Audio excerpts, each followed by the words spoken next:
All right, welcome to game. All right, welcome to episode 2 of Game Time. All right. Holy fuck, man. Let's go. Jeez, you can't even say one word. All right. Welcome to Game Time. Let's go. All right. Welcome to Game Time, episode number 2, the basketball coaching show that's helping coaches around the globe fast track their journey. I've got Brian and Brady, my brothers, also coaches. We're going to start right into the first quarter here. A game that I like to put up on social media called Good Offense or Bad Defense. And we're going to pretend that we're the coach of either team and make a comment, help other coaches out. Game film's a great way to learn the game. Now we got a fast break. Texas Tech on the move. Ball skips across, which a lot of coaches don't like. Hesitate to shoot. And then another one. What'd you see? Not a fan of the skip across the court in transition like that, but the reality is if you have people who are capable of it, it usually is an open pass. So I favor that being good offense in that possession again. Great. I actually have bad defense. If you slow it down, the reason the skip pass was there is because the transition defense was not the greatest. There was one guy that came back slow and it put everybody one man out of rotation, which is why the skip pass was wide open.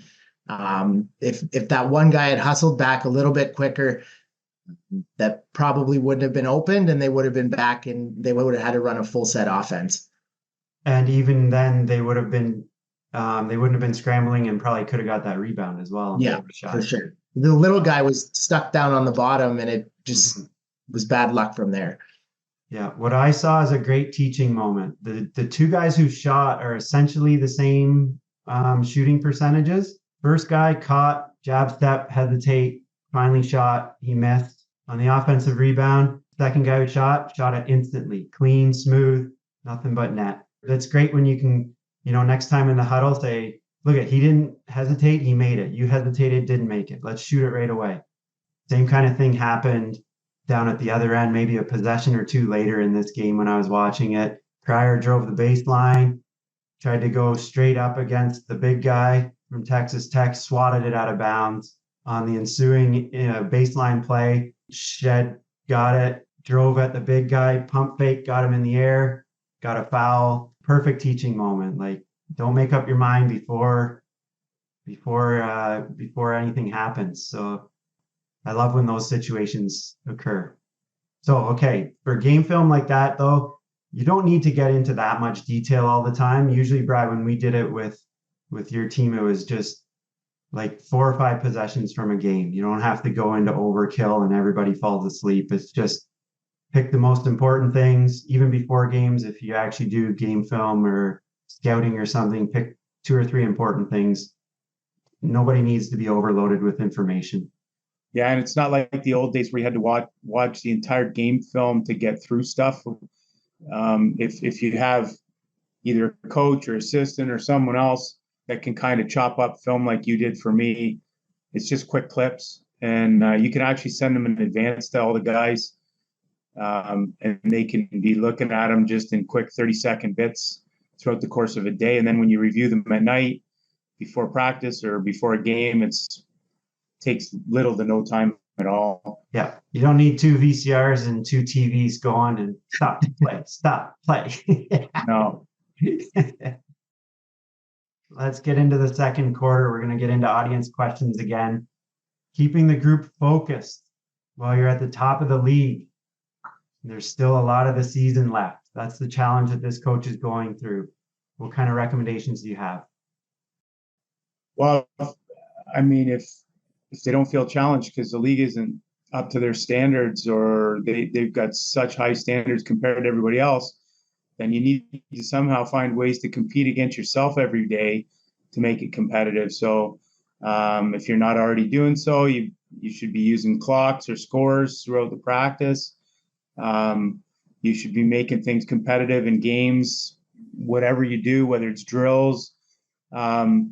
And I believe if you keep everything competitive throughout the course of a practice, the focus will be there a little bit more. And then when the ball gets thrown up at game time, I imagine there's not as much trouble there.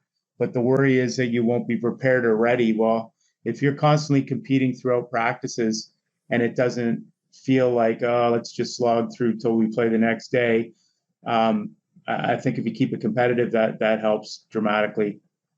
We also have a bunch of practice drills inside Coach Call's timeout that help with this, keeping score, like you said, timing things. We have practice plans. We have a whole course on practice planning that helps you build up the intensity of each practice so that kids want to come to practice. They want to learn. They want to get better. You can go to that, check that out at Coach Call's timeout.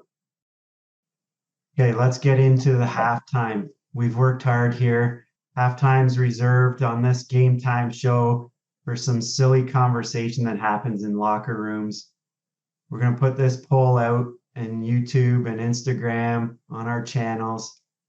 This is also a debate that I've had with my wife, so it's going to, again, help me win, hopefully. When you brush your teeth, do you wet the toothbrush first and then put the toothpaste on? Or do you put the toothpaste on and then wet everything? Don't tell me you go dry with both. It's either one or the other. I put the toothpaste on and then we'll put water on both. Yes. Yeah, same here. Yeah. Anybody who says they go in dry, you can't trust them. You can't trust those people. Like, come on. These guys got bloody gums, man. And if she's saying she puts water on before the toothpaste, what's the purpose? I have no idea. So she does. And when I went to use a toothpaste the other day, I squeezed and it was just juice coming out of it. It's disgusting because the toothbrush was wet already when she put it on. Anyways, we'll put this up on a poll. Hopefully I win. Let's get into the third quarter. Okay, third quarter, play of the week. This one's a great quick hitter. You're going to love it. Let's go. We're starting in a horns formation. You can also go in a 4-high set. One wing player cuts to the opposite corner along the baseline. The other uses a quick screen and acts as if they're running an Iverson cut to the opposite wing. The screener steps up to receive the first pad. The Iverson cutter changes course, brushes the post player, and circles around to the basket. Easy pass, 2 points. Everybody's happy. Here's another look using my custom Coach Called Timeout Playmaker. To get hundreds of more plays like this for your team and many other resources, go to coachcalledtimeout.com. Let's get into the fourth quarter. Do's and don'ts. I'm going to give you guys 3 different items, topics, and you're going to tell me if it's a do or a don't in your coaching philosophy. Running sprints in practice. Brian, you go first on these. For over 20 years, it was a do, but the older I got, I realized it wasn't necessary. I mean, unless it was extreme team discipline, very extreme cases. For the purpose of conditioning, you should be able to find a way to run within your drills to condition people. Brady? I do like the idea of running sprints. I think it ties back to what we've talked about in this episode with competition and practice. Reward the players who win the competition with not running, and the people who lose, make them run a suicide, make them run a sprint, make them work harder so that they don't have to work harder. We did do that. We did do that for competition. If you lose a competition, you'd run up and back, or you'd run a suicide or something. But just get on the line and run type stuff. It's got to be extreme discipline. I remember hearing something, maybe it was Rick Pitino, who said that the winning team should have to run sprints so they get the opportunity to get better. I don't think that's working. I've had some clever kids who would just not win any of the games. Yeah, exactly. Yeah. Like, I'm fine with losing every time in practice. Sure. Yeah. Yeah. Okay. Second one, allow music in practice. Yes. And not all practice, but at certain points, warm up. Yeah. Look, the days of like whipping your players and being this hard ass disciplinarian stuff should be long gone. I was never a fan of it to begin with, ever in my coaching style, nor as a player did I enjoy it. I think the game's meant to be fun.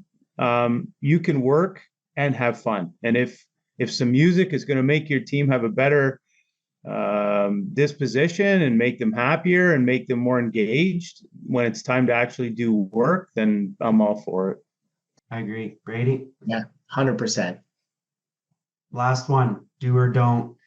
Pressing to work on your press when you're up 20 in the fourth quarter. What do you think? What age level? We'll go grade school first. That's a don't. I don't think there's anything to be gained in grade school by pressing people up 20. You're not going to lose up 20 in grade school in the fourth quarter. You shouldn't. I don't know. I see some of those clips on the internet nowadays, and these sixth graders are dunking like nobody.